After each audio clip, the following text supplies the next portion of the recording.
montre intelligente VO Et la société Péris, partenaire du rugby languedocien, vous présente Série Rugby.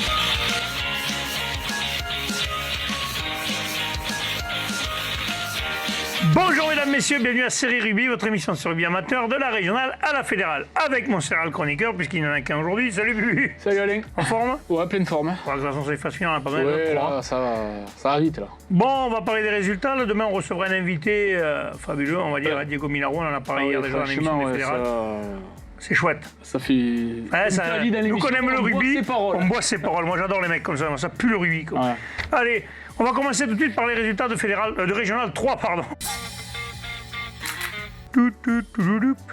Alors, Luran joué, alors ça s'appelle Cisterne-la-Forêt. Cisterne-la-Forêt, c'est victoire 20 à 14. Du Puy-de-Dôme. Et ce sont les joueurs de la Rainette qui iront en finale après cette victoire 20 à 14. Ah, ça fait plaisir de les retrouver en finale. Ouais, après une grosse entame où ils ont été très forts, notamment défensivement. Ils vont récupérer un ballon sur les 40 mètres.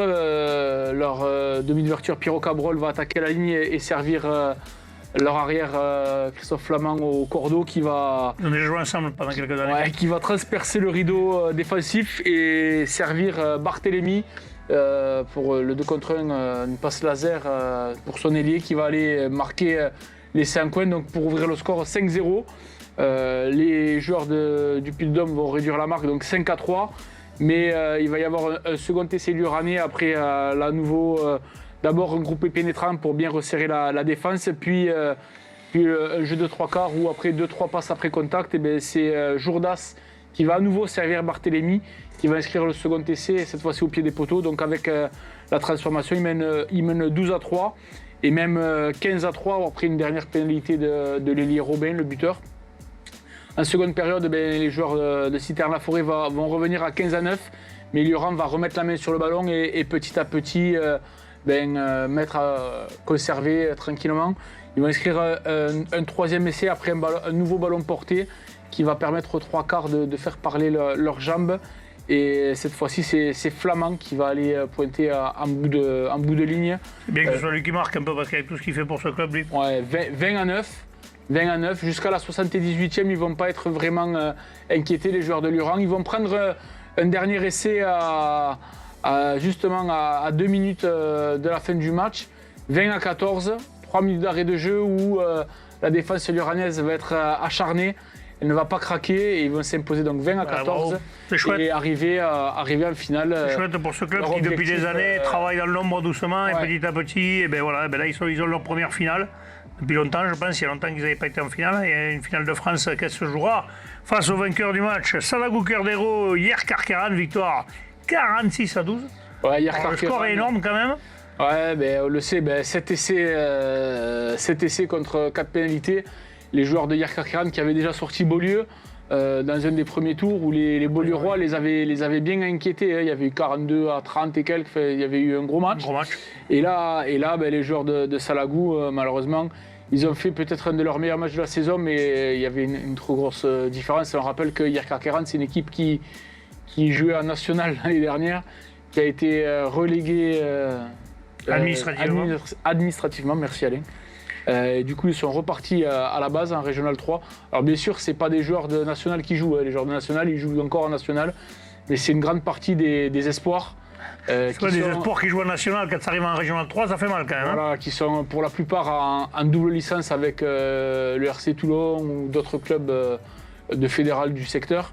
D'ailleurs, sur le match précédent, contre Panjas, qui est vice-champion d'Occitanie après la défaite en finale face à Vinassan, les joueurs de Panjas ont porté réclamation parce que justement il y avait trop de double licence alignée. Donc c'est encore en cours d'instruction. Mais là sur la rencontre, il y avait vraiment une grosse différence de classe entre les deux. On dirait un grand philosophe, Luran, vous aurez votre tango à jouer en finale. Voilà. Donc à vous de faire ce qu'il faut. On vous le souhaite de tout notre cœur. Hier, Carqueran menait 29 à 9 à la mi-temps après 3 essais. Et ils en ont rajouté 4 en seconde période. Voilà, c'était trop. C'est le grand favori, ils ont été favoris toute la saison. Voilà, c'est le grand favori. Même si Salagou s'est battu avec ses armes, même s'ils avaient fait, comme le disait l'entraîneur, même s'ils avaient fait le match parfait, ça aurait été compliqué. Contre une équipe comme ça, c'est très dur. C'est très, très dur. Donc voilà. En promotion de Régional 3, il y avait deux équipes aussi de notre côté qui étaient qualifiées. D'abord le Stade du Chaudois qui joue Mayennanais. Mayennais. Oh non, Mayennanais, il y a écrit. Ah oui, parce que là, il y a une faute d'orthographe. C'est Mayennais alors. Donc Mayennais. déjà, la semaine dernière, on a eu une connerie. Tu vois. C'est le N qui s'est. Il y a un en trop. Donc victoire 47-24, quand même gros score du Stade du Chaudois là, des Dragons. Malgré une bonne entame du Stade des Dragons, ils vont prendre une interception assez rapide par le centre Dutu du héros mayennais, qui est d'ailleurs le meilleur marqueur d'essai sur les phases finales et qui va inscrire le premier essai à la 3e minute de jeu. Mais voilà, les Dragons ont gagné en maturité, on va dire, avec ces phases finales. Ils ont pris une expérience, ils ne vont pas s'affoler. Et Hans, leur buteur, qui est d'ailleurs lui aussi le meilleur buteur des phases finales de promotion, va réduire la marque. Et donc 7-3 à la 10e minute de jeu. Puis ils vont repasser devant les joueurs du Stade du Chaudois grâce à un essai de Borel. Donc pour mener 8-7.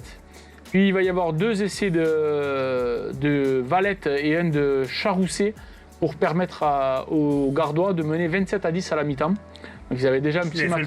Voilà, ils pensaient avoir fait le plus dur, mais en début de deuxième mi-temps cauchemardesque où les Mayennais vont revenir à 3 petits points suite à 2 essais transformés, 27-24. Donc là, on commence à faire un peu de l'huile, comme on dit. Du 5, ça peut revenir mal, là, tu vois. Mais finalement, ils ne se sont pas affolés. Hans, toujours lui, va leur permettre de reprendre l'avantage, notamment par une pénalité et un essai, pour repasser à 35-24. Et enfin, ils vont inscrire 2 derniers essais par Plastre et Bonastre, qui vont leur permettre de sceller le score 47-24. Un match très correct, gagné donc 7 essais à 3, qui leur permet qui leur permet d'arriver en finale. En finale contre Jouron. Cette jeune équipe chaudoise quand même, c'est leur deuxième saison. Hein. Deuxième saison, donc c'est pas mal. Et là, ils vont Jouron contre Parentis Sport Rugby, qui a battu nos amis de Toche malheureusement 31-13.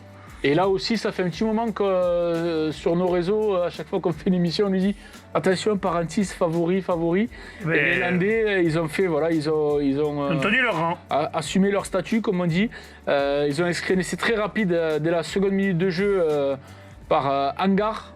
Puis à la 4e minute de jeu, c'est le demi de mêlée de Toche qui est contré. Donc deuxième essai par Leven. Cette fois-ci, ça fait 14-0 en 4 minutes. Ouais, beaucoup. Ça a mis un petit coup sur la tête des joueurs du Toche Corbière qui vont même uniquement marquer une seule pénalité de cette première période. Ils seront menés 20-3 à la pause. Ils vont quand même revenir, notamment par l'intermédiaire de leur 3e ligne de centre Esclarmonde qui va inscrire un essai. L'éternel Esclarmonde. Oui, l'éternel, oui. Mais malheureusement, les joueurs de Parentis vont déployer du jeu au large et vont les prendre de vitesse avec Paco, qui inscrira un 3e essai, plus les points au pied de leur buteur. Et ça leur permettra de s'imposer 31. Parentis assume son statut puisqu'il était dans les favoris et ils joueront en finale le Stade du Chaudois. Et à noter que les joueurs de Toche quand même ont joué toute la deuxième période à un de moins, parce qu'ils ont pris un carton rouge dès le retour des vestiaires. Ah oui, c'est plus compliqué. Bon. Allez, on passe à la Régionale 2. Régionale 2, quart de France, Fleury-Salcoursan a fait qu'une bouchée. Le Silobre Montagne, 61-13. Alors j'ai vu un commentaire, d'ailleurs très sympa d'un mec de Silobre. Ouais. Ça fait plaisir à voir. Le mec a reconnu, il a dit bravo pour cette saison à Silobre, mais la marche était trop haute. Quand Fleury-Salcoursan a enclenché la machine. Mais ça a mis une mi-temps un peu à se mettre en place. Ça a mis une mi-temps apparemment, mais après quand la machine s'est enclenchée, il y avait 20-13 je crois. La 19 à 13 à la pause. Ouais. C'est DJ, Candé et De La Fuente qui avaient inscrit les 3 premiers essais pour les Audois, contre un essai de Maury et les pénalités de Séguier, donc 19-13. Et là, comme tu dis, après, en deuxième période, je pense que ils ont roulé dessus. Il y a eu dans les vestiaires des mots qui ont été échangés ils ont dû leur dire, les gars, il faut jouer par le staff. Et là, du coup... 61-13 quand même. Hein. Ils ont ajouté 6 essais de plus en seconde période. Fleury-Salcoursan, plus que jamais, grand favori de ce championnat de Régional 2, championnat de France. Les Audois qui font une phase finale quand même assez impressionnante. Il fait plus de 40 points à tout le monde. Quand même. C'est ce que j'allais dire. Voilà. C'est quand même impressionnant. Et en promotion de Régional 2, en quart de France, Caraman a battu Saint-Ouen. C'était un derby, ça. Hein. C'était un derby, ça se 18-13. Mais à Haute-Rive, il me semble. Elle leur a fait faire un petit crochet parce que ils sont pas décalés. Loin et du coup, ils ont dû... Bon, bref, ils ne pouvaient pas les faire jouer au milieu. Mais du coup, les Caramanais qui accèdent là aussi à la demi-finale, où eux, par contre, ils ont inscrit tous leurs points en première période. 18-3 à la mi-temps. Il y avait alors ils ont dû trembler un peu seconde alors. Un essai du capitaine Valentin Coustel, toujours là, avec plusieurs essais de pénalité, contre une pénalité seulement pour les joueurs de Saint-Orens. Une opposition de style où vraiment les joueurs de Caraman ont axé plutôt sur leur conquête et leur paquet d'avant, tandis que Saint-Orens a essayé d'envoyer du jeu et ça a failli payer. Ils échouent à 5 petits points, mais Caraman retrouve le dernier carré Carrément bon. comme à leurs meilleures heures. On leur souhaite, allez. Parfait, messieurs. Maintenant, on va passer à la régionale 1. La régionale 1, on a 2 équipes là aussi qualifiées en quart de France. Les 2 sont passées. Millas, tout d'abord, qui jouait Pouillastruc. Ça se jouait à Castelnaudary, il me semble, non? Oui, c'est ça, exactement. Victoire 22 à 17. D'ailleurs, je fais bien de le souligner parce qu'en allant jouer à Castelnaudary, il ne pouvait éviter le président Stéphane Bergeroux et son adjoint Jocelyn Brousse, donc ils les ont très bien reçus. Et enfin, il voulait également, notre ami André, adresser un grand merci à Alain Palos, qui a mis par l'intermédiaire de son club de Villeneuve-la-Comtale leurs installations à disposition pour le repas d'avant-match mise en place. Donc voilà, très bien reçu par les Audois, les Catalans. Et là, ils ont attaqué. Les Gabaches, vous recevez bien, quoi. Ils ont attaqué fort avec une grosse mainmise sur la première période, avec notamment un essai sur la deuxième minute de jeu au bout d'une action lancée de leurs 22 mètres. Quelques encablures plus loin, mais c'est Ligat, le pilier, qui va s'écrouler dans l'embut. D'ailleurs, il va leur manquer parce qu'il s'est fait mal à l'épaule, il me semble, pour la demi. La mi-temps sera sifflée avec 10 points d'avance pour les Catalans. Et pour Pouillastruc, on les sent un peu au point de rupture, hein, mais Il lâche pas. Mais finalement, ils vont se remettre en selle. Et ils vont revenir avec d'autres volontés et ils vont grappiller le score. D'autres intentions même. Voilà. Et sur le dernier quart d'heure, toutes les 2 équipes vont se rendre coup pour coup. Et d'ailleurs, Pouillastruc va avoir l'occasion, comme souvent, Millas, dans les fins de match, ça bascule souvent, malheureusement pour eux, du mauvais côté. Mais là, sur l'ultime action, c'est Jordi Henrique qui va mettre un énorme tube à un attaquant et qui va lui faire dégueuler le ballon. Et ce sera la fin de la rencontre. Donc Bravo, victoire 22 à 17. Ils se sont fait peur jusqu'au bout, mais ils arrivent là aussi. Ils sont en demi. Bravo, dans le dernier carré. Dans le dernier carré. Et à noter le très bon arbitrage de M. Pujol Aspiazou. D'accord. En promotion de Région 1, Bédarieux qui jouait l'EMS Bron. Et victoire de Bédarieux, là pareil, 60 à 18. Là, c'est une balade bédaricienne. Ouais, et les Bédariciens, là aussi, qui font une phase finale où ils n'ont pas été vraiment inquiétés pour l'instant. Ils affronteront, il me semble, Gif-sur-Yvette, donc Île-de-France, ça va être un gros déplacement pour eux. Ouais. Mais là, ils ont fait vraiment le. Jouer vers Clermont-Ferrand, c'est un peu comme ça. Ouais, ils ont fait vraiment le job. Il y avait 22 à 6 déjà à la mi-temps. Ils ont inscrit 9 essais sur la rencontre, notamment des essais de Malrieux, Mock et Herzl en première période.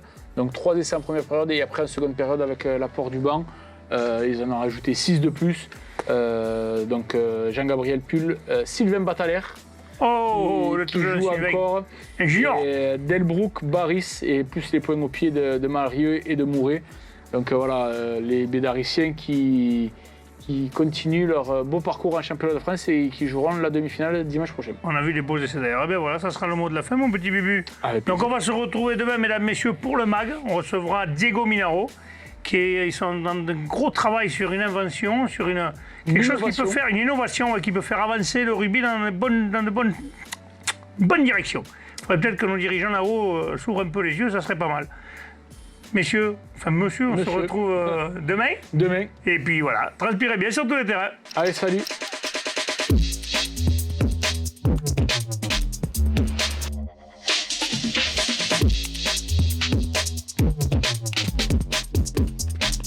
Caméra intelligente VO et la société Péris, partenaire du rugby languedocien, vous présente Série Rugby.